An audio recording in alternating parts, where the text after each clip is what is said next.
Hello दोस्तों, आज हम बात करेंगे TU-160 स्ट्रेटेजिक बॉम्बर के बारे में। इसको भारत सरकार ने खरीदने की जो दिलचस्पी दिखाई है और इसको देखेंगे कि किस तरीके से ये कार्य करता है और बॉम्बर होते क्या हैं, तो उसके बारे में आज हम डिटेल से देखेंगे।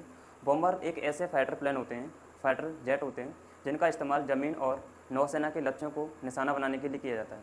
और ये एक तरीके से इस तरीके से डिज़ाइन होते हैं कि बम गिराने में, और यानी कि जो एयरक्राफ्ट होता है और जो बॉम्बर होता है वहीं से यानी हवा से हवा में मिसाइल को मारने के लिए ये खास तरीके से डिज़ाइन किए जाते हैं।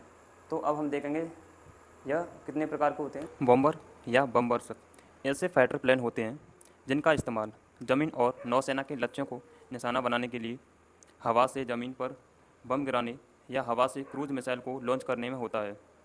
यह दो तरह के होते हैं, एक स्ट्रेटेजिक बॉम्बर और दूसरा टैक्टिकल बॉम्बर। तो सबसे पहले हम देखेंगे टैक्टिकल बॉम्बर को। टैक्टिकल बॉम्बर का इस्तेमाल आमतौर पर युद्ध के दौरान अपनी ज़मीन पर दुश्मन सेना के ठिकाने या मिलिट्री हथियारों को निशाना बनाने में होता है। और वहीं हम स्ट्रेटेजिकल बॉम्बर के बारे में देखें तो स्ट्रेटेजिक बॉम्बर ऐसे मीडियम या लॉन्ग रेंज वाले लड़ाकू विमान होते हैं जिनका इस्तेमाल रणनीति के तहत दुश्मन देश के शहरों, फैक्ट्रियों, सैन्य ठिकानों, मिलिट्री कारखानों को निशाना बनाने में किया जाता है। अब हम देखेंगे क्या होते हैं स्ट्रेटेजिक बॉम्बर, ये कितना ताकतवर है। TU-160 दुनिया के किन देशों के पास है ऐसे स्ट्रेटेजिक बॉम्बर, और इससे जंग लड़ना कितना आसान होगा, इसके बारे में हम देखते हैं। स्ट्रेटेजिक बॉम्बर कब और कैसे बनाया। यह strategic bomber TU-160 strategic bomber TU-160 को रूस के टुपोलेव डिज़ाइन ब्यूरो ने डिज़ाइन किया था। 1918 में इसने पहली बार उड़ान भरी थी। 1987 में इसे रूसी सेना का हिस्सा बनाया गया।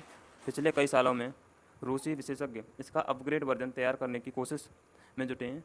इस सुपरसैनिक जेट में 4 क्रू पायलट, को pilot, Bombardier, defensive system office मौजूद रहते हैं।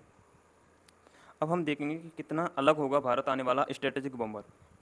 भारत में जो स्ट्रेटेजिक बॉम्बर लाने की तैयारी की जा रही है उसकी ऑपरेशनल रेंज 12,000 किलोमीटर तक है, यानी कि भारत से 12,000 किलोमीटर तक कोई भी वो स्ट्राइक कर सकता है। उसकी ऑपरेशनल रेंज कितनी है? 12,000 किलोमीटर। यह 4,000 किलो वजन तक की बम को लेकर उड़ सकता है और दुश्मन के ठिकाने में छोड़कर उसे तबाह कर सकता है।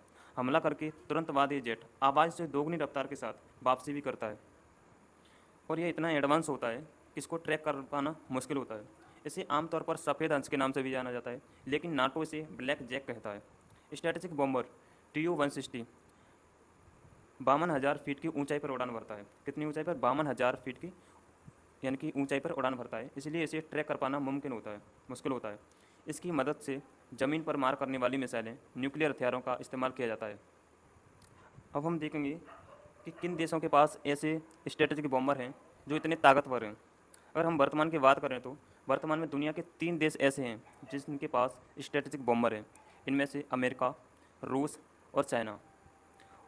1970 के दशक में सबसे पहले इसे चीन ने सोवियत संघ की मदद से बनाया था, यानी कि सोवियत संघ की मदद के द्वारा इसे चीन ने बनाया था। उसका नाम था सियान H-6 बॉम्बर। बाद में चीन ने इसका अपग्रेड वर्जन तैयार किया और चीनी एयरफोर्स में इसे शामिल किया गया। पिछले साल नवंबर में चीनी एयरफोर्स ने अपना स्ट्रेटेजिक बॉम्बर भारतीय सीमा के पास तैनात किया था। इसके बाद ही भारत ने ऐसा ही बॉम्बर देश में लाने की योजना बनाई है। मिलेंगे नेक्स्ट वीडियो में। जय हिंद।